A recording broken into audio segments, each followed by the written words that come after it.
Okay, willkommen am Ende des Videos. Das war die Wanderung zum Fagradalsfjall auf Island.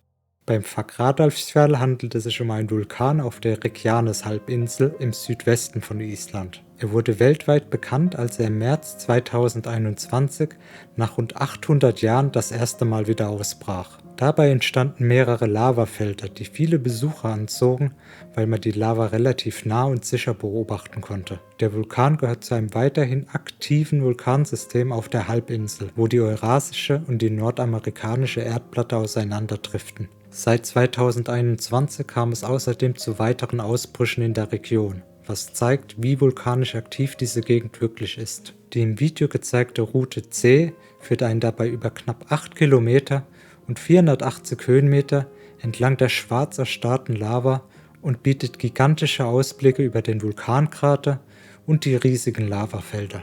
Die Schwierigkeit der Strecke würde ich dabei als mittel bezeichnen. Die Wanderwege selbst sind kostenlos.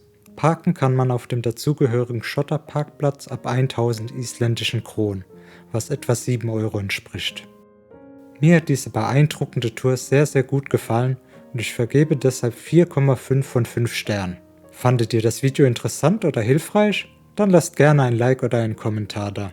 Ansonsten sage ich danke fürs Zusehen und bis zum nächsten Mal.